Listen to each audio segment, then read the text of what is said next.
ambulances, emergency services in a place like Lagos are kind of an experiment. Yeah, well, they're definitely an experiment, and it's financed by... Which may not take. Yeah, it's financed by Western governments. You think after a while that a network of local clinics might be a better way to spend money. I spent a few days posted on the 3rd mainland bridge, which connects Lagos Island to the mainland, and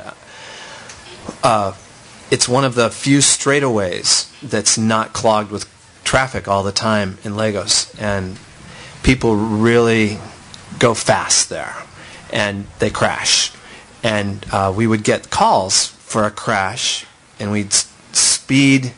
You know, we have to go to the end of the bridge sometimes and turn around, and almost always the people who were hurt would be gone by then, because the tradition is you get in an in a taxi, and whoever will take you to the hospital does. And the ambulance has no special power there. Like the siren and the red light doesn't work to make people move, because government officials have gotten their own sirens and red lights for years and abused them. Kind of like New York.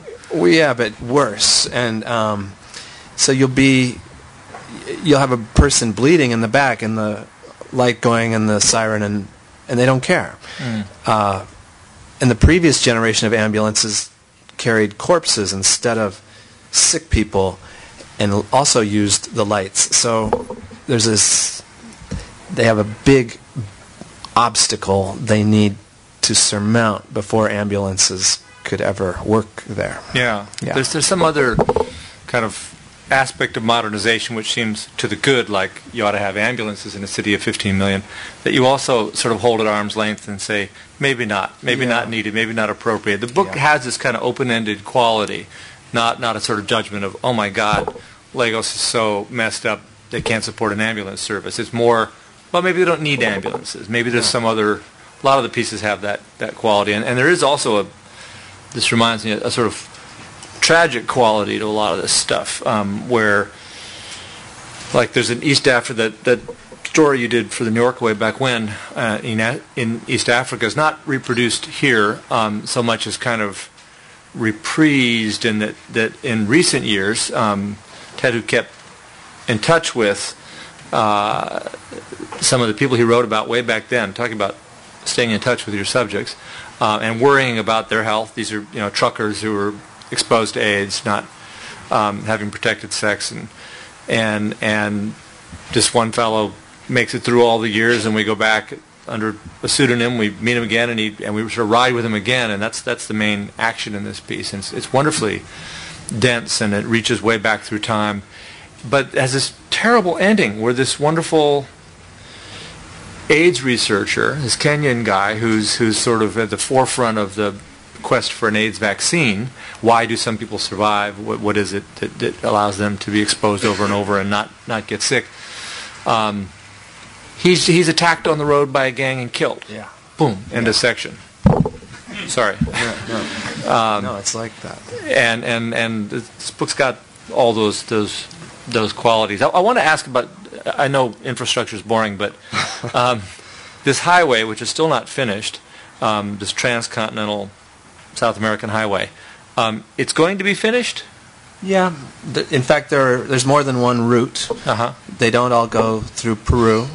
There's one through Ecuador, one through Bolivia, right? There are a couple of experts here in the room, and it's a question which will be the first best route. The one I wrote about lacks a bridge spanning a mighty river in Peru. The Brazilian piece of the road, which is the larger one, is basically finished. Brazil, as a lot of you know, is an economic powerhouse. They even hope to help Peru finish its piece so that they can transport soybeans and other products over the Andes and get them to Asian markets quicker. But it'll take some time, but it'll happen. You can see on maps, if you look at maps of the Amazon, you see these roads heading toward each other like nerves or something. And but that's been true for a long time. It's been true, but they're slowly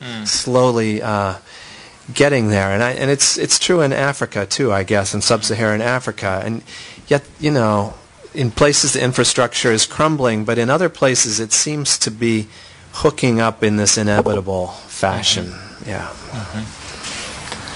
Mm-hmm. I wonder if you could talk, to sort of switch continents, a bit about, there's a section about the West Bank and roads, a lot of it from the point of view of Palestinian commuters, but also Israeli soldiers.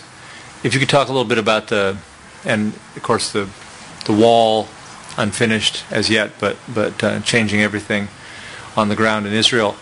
If you could talk a bit about that. Sure.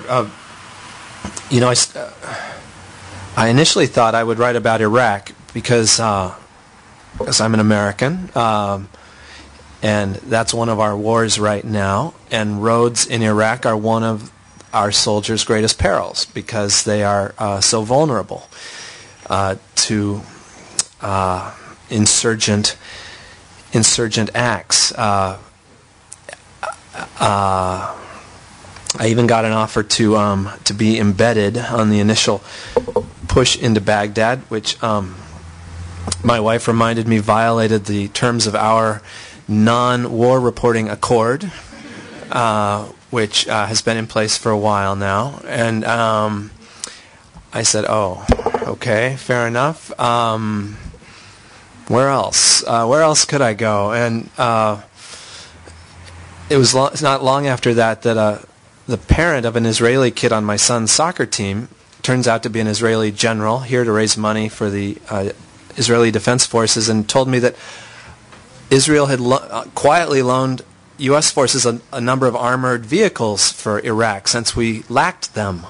We lacked, I don't know if we still do, but that was a huge problem early in the war. We didn't have vehicles that could protect soldiers against the IEDs and other things they were encountering. But Israel had dealt with this for a long time and had a bunch of stuff to loan us. And I thought, oh, well, I'll go there. And so I'd not been before. And I knew I would have to write about, to the degree possible, I would have to write about both sides of the conflict. And so through an assignment I got for the Atlantic, I was able to get the permission of the Army to hang out on a base north of Ramallah for a while and spend time with soldiers who were stopping bombers, because the fence, the security barrier, whatever you want to call it, was not complete. So there were quite a few bombs still on their way down the 60 highway, which connects the Palestinian cities. And I'd given a lecture at a tiny college in Pennsylvania and said I was thinking of going to the West Bank, and a hand shot up, and the guy said, why are you so interested in the West Bank? And I said, well, it's an interesting place. A lot is happening there, and the roads, control of the roads is important to the occupation by the Israeli Defense Forces. And I said, do you have a special interest? He said, oh, I'm from Hebron. And he's a graduate student of biology. Turns out his father, who has an American PhD from the University of Florida, I think, at Gainesville, was the vice president of Hebron University, and by the time I got there, he was the president. And so I had some good connections, and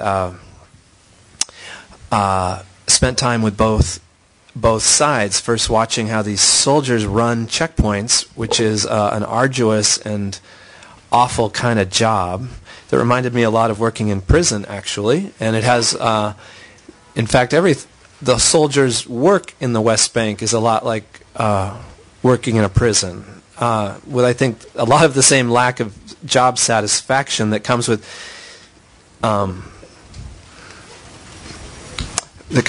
being part of a regular army whose enemy is hard to see, and so they